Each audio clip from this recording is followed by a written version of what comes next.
They say I'm alone. They whisper that I've vanished, that I've disappeared into shadows that even they don't dare follow. But what they don't understand is that solitude is not retreat, it is not surrender, and it is never punishment. Solitude is evolution, and I am not lost. I am becoming. Part 1. The noise they mistake for life.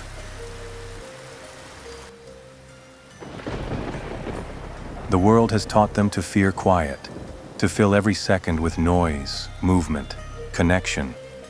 They are taught that stillness is stagnation, that silence is failure, that to be alone is to be broken. But that is a lie fed by the insecure, by those terrified of hearing their own thoughts, by those who mistake busyness for meaning. They chase presence in others, because they have no presence within themselves. But you are different. If you weren't, you wouldn't be here, in the silence. Part 2. The fire inside the quiet.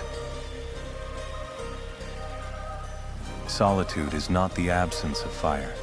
It is the place where fire grows uncontrollably, away from water buckets of doubt, away from the winds of distraction. When you're alone, you see things as they are. You feel things fully, and your true self rises. Not the mask, not the identity they gave you, but the one forged in your own discipline, your own suffering, your own stillness. That is the fire of becoming, and it only ignites in solitude. Part 3. They fear what they don't understand. They look at you and call you distant. They project loneliness on your face. They assume you're lost, because to them, if you're not surrounded, you're nothing. But they do not see the architecture of your isolation. They don't hear the conversations you've had with your fears. They don't know what it's like to deconstruct your ego piece by piece and rebuild it into steel. They call it isolation. You know it's growth. And while they sleep peacefully in the arms of approval, you've been training in a fortress made of silence. Part 4. The death of the old self. Evolution demands a death, and the first thing that must die is the version of you that depended on them, the version of you that craved the text back, that needed to be understood, that molded yourself to fit in. That self was a prisoner, and solitude was the key.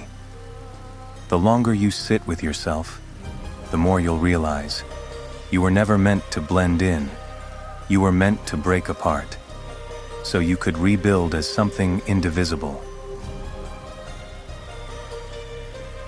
Part 5. The intelligence found in silence. When you spend enough time alone, something strange happens. Your mind begins to clear. You start seeing the patterns. You hear the lies in the media, the distractions in their games, the desperation in their smiles. You see their movements, aimless, their words, hollow, their dreams, not theirs. You begin to speak less, not out of shyness, but because every word now matters. You no longer seek to be heard, because now you listen, you observe, you understand, you calculate. This is the intelligence born of solitude, not the kind learned in books, but the kind carved into your skull by silence itself. Part 6. Becoming untouchable. Once you've evolved in solitude, the world loses its grip on you.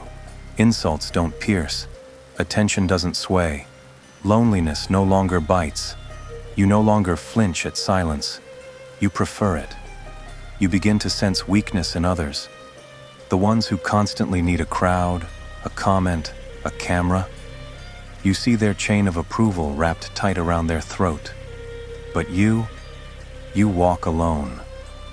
Not because you have to, but because you can. And that is power. Part 7. Return as something else entirely. One day you will return to the world, to society, to the people who think you've disappeared. But you will not be the same. You will speak with fewer words, but those words will feel like prophecy. You will stand still in a room, and your stillness will command it. You will be seen again, but no longer recognized, because you've become something they've never encountered before. A person who evolved without permission, a presence sculpted by silence, a weapon trained in peace, a being shaped by solitude. Let them talk. Let them say you disappeared. Let them mock your distance. They speak only from fear, and fear is loud. But you are silent, because you're growing, becoming, preparing. This isn't isolation, it's evolution. And when it's done, you'll be unrecognizable, not just to them, but even to yourself. Now you know, a truth not meant for all, but for those who can carry its weight. I do not ask for agreement or understanding, only awareness. The world will keep spinning, the masks will remain, but you have seen what lies beneath them. Return to the silence when you are ready. I will be here, beneath the rain, watching, waiting, until the next shadow reveals itself.